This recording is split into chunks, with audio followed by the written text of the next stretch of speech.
Yeah. The lighting here is horrible. Anyways, as of this the release of this video, the 2023 Women's World Cup is underway, and I was curious to know a little bit more about this tournament, and I found a couple of things that was like interesting to me, and I wanted to share them with them.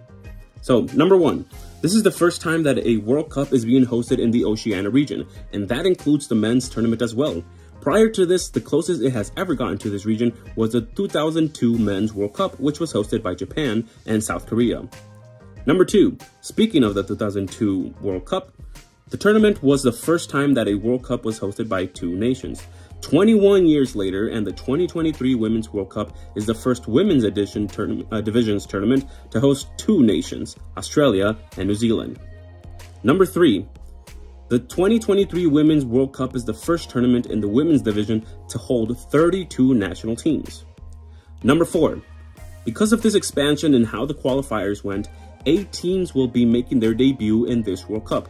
2 from AFC region, the Philippines and Vietnam, 2 from CAF, Morocco and Zambia, 2 from CONCACAF, Haiti and Panama, and 2 from UEFA, Portugal and Republic of Ireland. Number 5. The Philippines, Vietnam, and Zambia national women's teams are actually making history at this World Cup, as their male counterparts haven't qualified to the World Cup in their division as of this moment in time, though that might change with the 2026 Men's World Cup expanding to 48 teams, so let's see what happens then. Number 6. When I found out about this, I searched to see if there were any other teams that had the same record. And Chinese Taipei, Equatorial Guinea, and the Thailand national women's teams are teams who have qualified in the past, but the men's divisions teams have not.